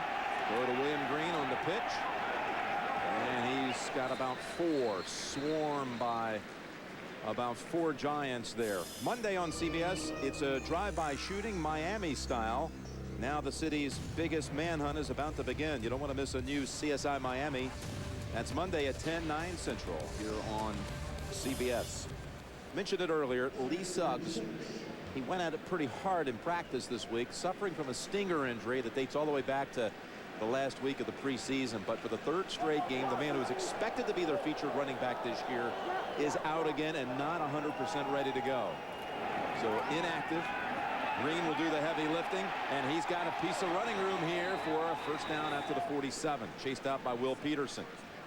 Well, William Green, Jim, we talked about it. When you look at his stats, you go, he's not doing very well this year. You talked about Lee Suggs, but I've seen both of the Cleveland Browns games, and William Green is running extremely hard. Butch Davis says he's attacking the line of scrimmage as good and as hard as any back I have ever watched. And the Browns, they want to be patient. They want to do what they want to do, and that is run the football and throw it short. They brought in James Jackson for Green on this play. 3-step drop. Garcia goes to the 2nd option. That was Aaron Shea, who's the tight end in Kelvin Winslow's absence. Winslow, the decorated 1st-round draft choice out of Miami, who broke a leg at the end of the game against Dallas last week, and Winslow is out 8 to 10 weeks. Courtney Brown is out for the season. Former 1st overall pick in the entire draft back in 1990. Gerard Warren will miss a couple of games at least, and Ryan Tucker, the right tackle, is out. Plus Anthony Henry inactive, and McCutcheon with a broken finger, not starting here today. Unbelievable the number of injuries this early. And Suggs on top of it. Green comes back after a 1-play rest, and that's good for maybe a yard. And you know, to the credit of the Browns, you can't talk about it. You can't go, oh, why me? because, and that's what we talked about at the start of the game, Jim, because really nobody cares. They just want you to win the game. The fans, the media, the Browns, win the game. Find a way to get it done, because life in the NFL is sooner or later you're going to deal with injuries on your football team. How do you react to it? One other thing they have to get done, they've got to get the receivers in the game. They've caught only 10 passes the first 2 weeks. 3rd down and 9. Garcia with pressure again, and he's sacked for the second time. That's Will Allen coming up from the secondary for the sack. I think the New York Giants saw something last week by the Dallas Cowboys that they're going to try to do today. Watch the pressure come up the middle. Jeff Garcia wants to get outside the pocket or step up to throw the football. He's tried to do it both times in 3rd down situations. The Giants right there. They won't let him move. Hard to get it down the field in those situations for Jeff Garcia. Both times in those 3rd down situations, Garcia is dropped for a sack. Punt fielded at the 13-yard line. Mark Jones down to the 21. 44 yards on the kick. 7-yard run back. Giants 7, Cleveland nothing. 6:27 to go first quarter. On CBS is sponsored by Wrangler, makers of Wrangler 5-star relaxed fit premium quality denim, and by the all-new Odyssey from Honda, a great idea made better. You can log on to NFL.com each week and see what Phil Simms, Shannon Sharp, and Boomer Esiason and all the other analysts have to say. It's only at NFL.com or at NFL on AOL. Well, Kurt Warner threw a most impressive pass down to Monty Toomer to set up that last touchdown, and he talked to us, Phil, about feeling good about his decision making, throwing it accurately where he wants it to go, and we've seen it in the early going.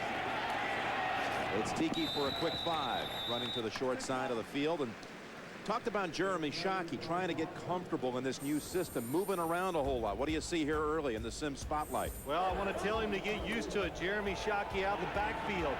Pass interference not called. In motion. They're going to do this a lot. Hard to double team him, even though the ball's not thrown his way. Then he lines up like a traditional tight end. 3rd and short, throw it to the big guy, because he can get some first down for you. So Dave Campbell, defensive coordinator for the Cleveland Browns, says it's a headache, him moving around. Where's he at? And he's impossible to double team.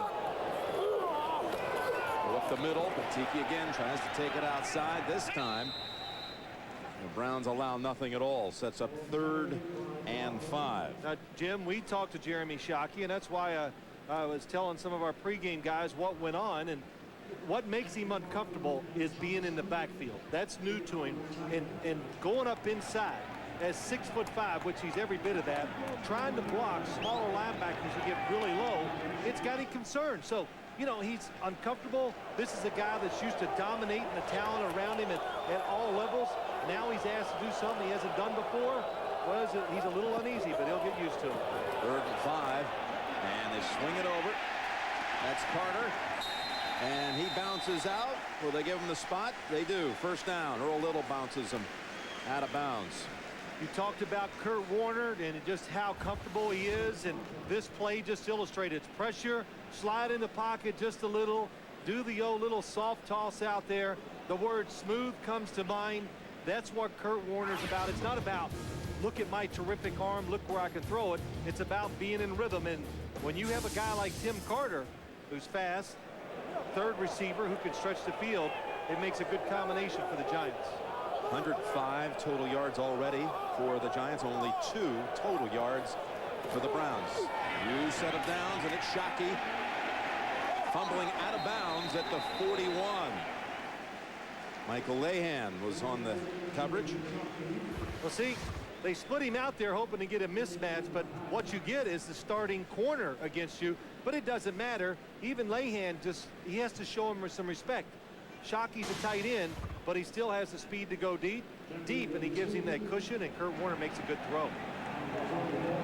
Talking about Kurt Warner, he says he feels leaps and bounds better than 3 weeks ago, late in the preseason, and feels like he's really starting to get in a rhythm. Yeah, he's a starter. His last 6 passes have been completed, and Tiki Barber bursts through to midfield. Mark it at the 49 of the Giants. Another first down. You know, when you play the New York Giants, one of the problems you have as a defense, there's really no signature running plays except Tiki Barber going outside. So as the Cleveland Browns talked about, you just got to go along with them and try to get in the flow, because they have new running plays every single week, and you just got to wait to see what they are before you can make some adjustments. 37 yards and a touchdown here in this opening quarter for Tiki. Mike Cloud was in on this play. They play action fake to him, and they hit Carter at the 30-yard line. And Carter signals for another first. A gain of 20. I would have never done that as a quarterback, what Kurt Warner just did. He passed up Jeremy Shockey. It was a given. He was going to pick up 8 or 10 yards. Here he is. But Kurt Warner keeps moving because he has no pressure. He makes a little pump fake. The defense comes up, and look how open Tim Carter is down the field. Knowing it. Nice job of stopping, staying on the sideline before the safety can get over there. And that's part of what Kurt's talking about in the last 3 weeks, starting to understand the system, getting in a rhythm, and we see it here today. Giants on the drive again. Again, Cloud, great pickup on the blitz for the block. And what a grab by Carter at the 20. Well, Tom Coughlin, I know he likes to have players. Oh, they ruled it incomplete. The second official stepped in there, Phil, and said he bobbled it, and they take the catch away. I did not see the bobble. I was looking to see if he could get his feet down. I actually thought it could have been a force out. As he jumps, he's hit. The ball secured. Does he take it to the ground? He's got it. Did he ever lose it? Yes, he did. Well, the nose of the football as he's coming down is jarred against the ground right here. Is that a catch at that point right there? It looks like it's secure to me. Hold it. Ball comes out. There it is. He's challenging the ruling on the field of an incompleted pass. You saw Tom Coughlin looking up to the Giants screen, wanting to eye it as well with the guys in the booth, and he's issued the challenge. They'll review it. All right, Phil, what are they looking at right here, trying to make this call here that's been challenged? It was ruled incomplete on the field. Coughlin challenging it. Looks like a clean catch. Knee goes down. It's in bounds, because that can be looked at too as they're looking at this replay. Now, will it be ruled a force to the ground by the defender? Carter does lose the football after he's on the ground. And according to how they look at it, Jim, you know you must keep control of that football at all times, even after you hit the ground. Unless it was called a force out. They didn't. No, they got to rule that on the field. They didn't do that. A force down by the defender. The knee. Knees down. Looks like secure possession. That's close too. The knee being down. It does look like it hit in bounds. Well, it's an 11-yard ruling coming up by Bernie Kukar. Well, the Giants off to such a good start on offense, and you talked about Kurt Warner. You know, Kurt Warner, what he's basically telling you, let's see if I can read between the lines. He just wants to throw it every down. That's when he'll be happy. When he gets really comfortable, Bernie Kukar is taking a little time outside the replay booth, which has me believe that he is trying to find the spot where the ball was before this catch, or supposed catch. He's going down. Does he continue his hold on? He does. It looks like there. Then it comes out as he rolls over. You talked about Warner would be happy if they threw it every down. Comes from a philosophy at St. Louis is certainly the opposite of what they have here. Yeah, St. Louis, you're right.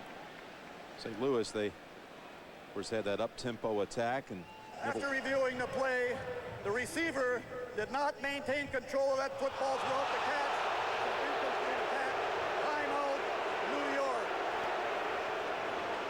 See, that's what everybody doesn't understand, that you have to do it all the way through, even after you hit the ground, and it's late. And I didn't notice it at first, but you could see the football pop out at the very last second. That's what they were looking at. So the Giants lose the timeout. And they'll face 2nd and 10 back at the Cleveland 31. Yeah, now can they get back in rhythm after that long delay and losing the challenge? Michael Cloud is the running back. And here's his first carry. And nothing to work with there. Gain of 2. That's it. Let's get an update from Greg in New York. All right, Jim, we'll take you to Kansas City. It took Trent Green 68 pass attempts before he got his first touchdown pass. And Tony Gonzalez makes his first TD catch of the year. 14 yards, 7-0 Chiefs over Houston. Jim and Phil, back to you. Well, all right, little Greg. Phil there for you. But, you know, look, when your team's in trouble, you're 0-2, your star's got to come through. Tony Gonzalez is a star for that Chiefs team. He's got to get open and make some tough catches for them. A pair of 0-2 teams meeting there in Kansas City. 3rd down, 3rd and 8 for the Giants. And they whistle this play dead. Tiki Barber returning to the backfield for this one. Ball start. 81 offense. 5-yard penalty. Still 3rd down. I'm surprised one of the offensive linemen didn't have a false start. The Cleveland Browns, two of their starting defensive linemen are not in there, so they're going to change it up today. They don't have the depth they usually have, so they had a different look in front. They had linebackers all at the line of scrimmage, and then all of a sudden a defensive back came on a blitz, and it looked like it was going to be trouble for the New York Giants. Hilliard and Carter lined up to the right, Toomer to the left. 3rd and 13, sidestepping pressure, and Warner almost picked off. Oh, he did some nifty footwork to step free and get the pass away, but that was almost caught by Earl Little on the other side. Warner now has gone 102 passes without being intercepted. Excellent footwork by Kurt Warner inside the pocket, but almost an impossible throw and not a good decision on his part to let it go. We'll bring out Steve Christie, the 15-year veteran kicker, who spent his last 3 seasons in San Diego. No, forget Christie. They're going to go ahead and punt it with Jeff Fiegels. They had an option there, but you're always kicking into that wind at that end. Christie's booted a 53-yarder this season, and that would have been some 51, 52 yards into what is really not much of a wind at all today. Jim, it's just a little bit, but believe me when I tell you, Penalty. 4th down. whatever wind there is, they are definitely kicking into it. It's 100%. It always goes from your TV screen from right to left, the wind. So the Giants, 52-yarder, but have been close to about a 60-yarder when you put in the 5 to 10 mile-an-hour wind. And I know those flags are going straight down. Just trust me on this. All right. They're not taped to the uprights, right? It's on the floor of that field, I promise you. So Fiegels, pooch punt, and caught down there by David Tyree. That's good coverage. 31-yard punt does the job. Browns will start this next series from the 4.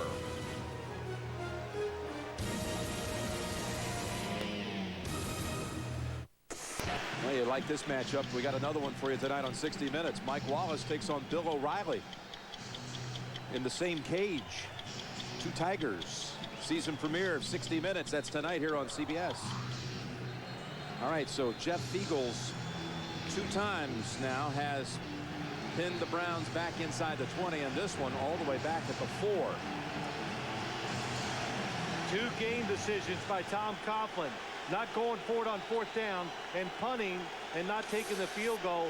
He's been rewarded with both of them getting the Browns backed up.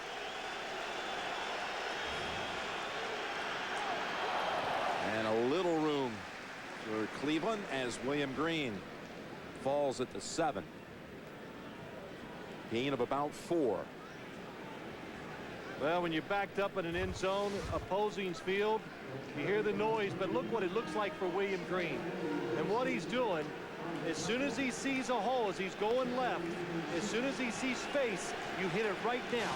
Because if a defender does come in there, you're expected to go ahead and break an arm tackle by a defender in a situation like that. Coach Davis said he's infinitely more focused this year. The 3rd year back out of Boston College, gets the carry again. And some hard running, churning those legs out to about the 10, but it'll still be 3rd and 4. Garcia on the last 2 3rd down plays has been sacked. Well, you know what? We talked to Jeff Garcia this week, Jim. We both listened and talked to him, and the Giants I said, what is it about their defense? And he goes, they find ways to get to the quarterback. Tim Lewis comes from, the defensive coordinator comes from Pittsburgh. It's all about the blitz. 2 third-down situations. They blitz Jeff Garcia, and they've gotten there easily. Quincy Morgan set up wide to the right. 3rd down and 4, closing seconds, first quarter. Rolling right, Garcia frees himself, and a little contact, no flag, catch made, Northcutt short of the first. Garcia's over there appealing on the spot. Yeah, it was closer to the first down. Now, if Cleveland, if it's a really bad spot, as somebody upstairs watches a replay, you can challenge the spotting of a football. They're on about the 14-yard line. This is a lot of work for a couple yards to throw a football. Jeff Garcia sprinting out. Northcutt. Now, it's hard to tell there. It looks like it was marked almost exactly where he caught it. And it looked like, from the TV screen, just short. Looked like the proper spot. And a couple of chain links short. 4th and inches. The end of the quarter. It was an awful lot of work to try to pick up the first. We'll shift it down to the other end. Through 1, Giants 7, Browns nothing. We'll return to Giant Stadium after these messages. And you're watching the NFL on CBS.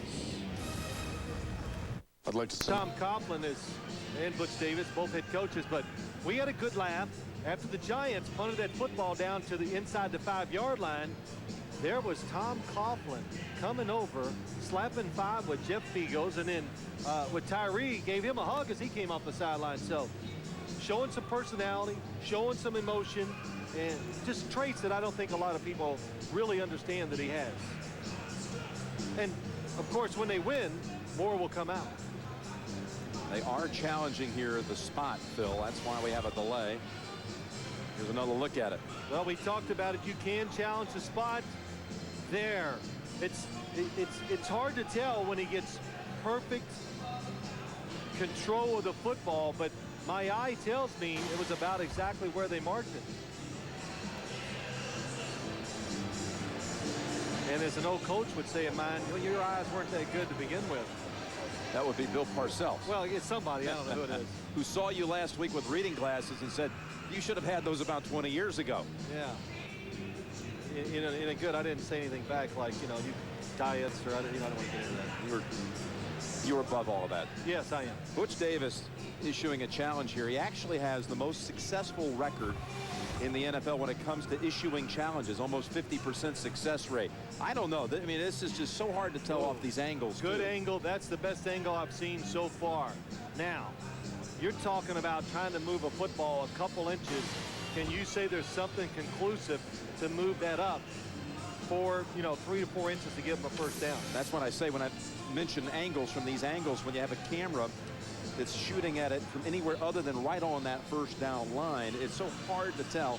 As you see, Butch Davis, 48% for those coaches, active coaches with at least 10 challenges in their career. North Turner in his first year with the Raiders hasn't missed out on one yet, but Butch, 48%. We're just trying to find a way to, like baseball, we got a stat for everything. Just trying to get to the 14-yard line. Watch the catch. Well, it's tight.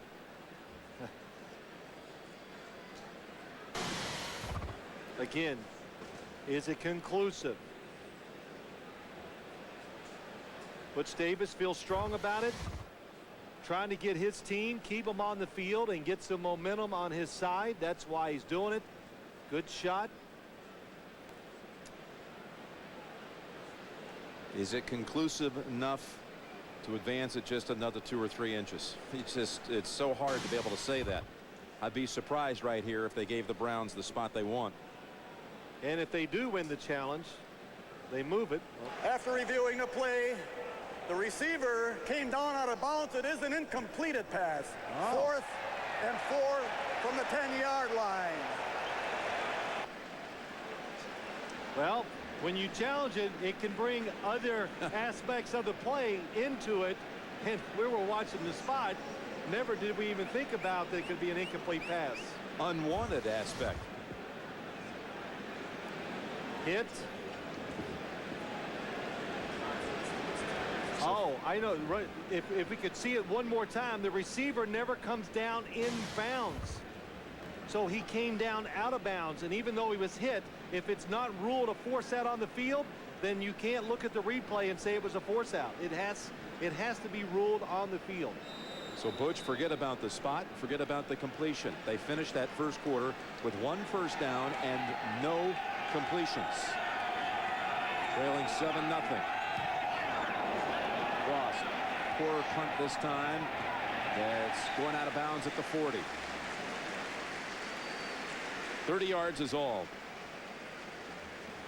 Giants offense trots back out onto the field here at Giant Stadium, where it's a homecoming today for my partner. Looking back here, January 25th, 1987, when Mr. Sims set Super Bowl records for most consecutive completions, 10 in a row, and the highest completion percentage, 22 of 25. You hear about it every day. It's all right. You got to hear about something good, but you're right. It's nice to come back to Giant Stadium always. And what's amazing, all these years later, still the same people working here. Warner again, good time, but this ball deflected, touched at the line, and then almost picked off by Sean Thompson. We got an update, so we send it back across the river to Greg. Well, Jim, this is Kyle Bowler of the Ravens looking very Phil Simms-like with a 7-yard scramble around the near side for the touchdown. Add to that a field goal, and the Ravens are on top by a score of 7-0 in the second quarter, guys. All right, Greg, you moved like that. Yeah, when I was in my early 20s, and that's what Kyle is. Pretty good athlete, really improving as a quarterback this year over last year. Big start there by Baltimore. 10-zip. Reaching out for the handoff to Barber, and only a gain of 2. Let's take it back down to the sidelines to Bonnie. Well, Jim, earlier you mentioned how Kurt Warner is in a completely different system than he was in St. Louis, and this is definitely not the greatest show on turf. In fact, Warner said, when we were in St. Louis, we wanted every play to be a big play. We were always aggressive. We didn't care about making mistakes because we knew we'd make up for it. He said, here with the Giants, sustain drives. Take your chances when they come along and don't make mistakes. But he said sometimes that's a catch-22 because the more you think about making mistakes, the more you actually do. Philosophical opposites, really, from the Rams to the Giants, but Warner adapting. And he faces here 3rd down. Stepping up, and hold on. That's going to be ruled an incomplete pass. McKinley and Equibon in on the quarterback. Here's Alvin McKinley. Yeah, they've been close. They've been coming around the corner today, and Kurt Warner's been doing a good job of stepping up. And this time he cannot get up there quick enough. Ebenezer Equibon gets in there and pulls him down. And the Giants, they've had terrific field position, and they've had it all going their way and nothing going for Cleveland. 7-0, and they're punting the ball back to Cleveland's offense. Warner's misfired on his last 4 passes. Had no time to throw on that one. Fiegel already twice pinning the Browns inside the 20, make it 3 times. Northcutt fair catch at the 9. Minute into the second quarter, it remains New York 7-0. It is not too late to play fantasy football as leagues are still forming, and you can click on fantasy football at CBSSportsline.com. No one managing the fantasy leagues better than CBSSportsline.com. I think I played that in my sleep all the time when I was playing. Dream about good stuff. Good stats. Yeah, well, that too. You delivered as we showed a moment ago. Here come the Browns. 3rd possession starting inside the 15-yard line. James Jackson is the tailback. Garcia is going to come out throwing, and that ball deflected at the line. Well, the New York Giants, to a man, and I talked to quite a few players just hanging around on Friday. They just said they expected the Cleveland Browns to try a lot of short passes to get Jeff Garcia's confidence going and to get him in rhythm. So when you think that, defensive backs alert, but defensive linemen get those hands up, and they did that time and knocked it down. That was Fred Robbins, who already has a sack in this game as well. 5 times Garcia has dropped back, 0 for 3, and sacked twice. Nice sidestep move by Jackson, and he gets all the way out to the 24. Terrell Smith, the fullback, helped clear him as Jackson had a nice piece of running last week at Dallas, had a career long scamper of 38 yards with a move not unlike this one. Oh, Terrell Smith, I tell you, that was an excellent job by him picking up Barrett Green on the blitz. The Giants coming with the blitz, expecting a pass. The draw play goes right by him for the first down. Just the second first down of the game for Cleveland. With 3 receivers in here is Jackson again, bobbing and weaving and following Aaron Shea for a gain of 6. How good was that? Jackson comes in, kind of changes the pace of the game, but what he did on that last play, it almost looked like he stopped, looked at the defensive player and says, nope, let me change directions. And that's what you hear all the time when you hear coaches, announcers, patience.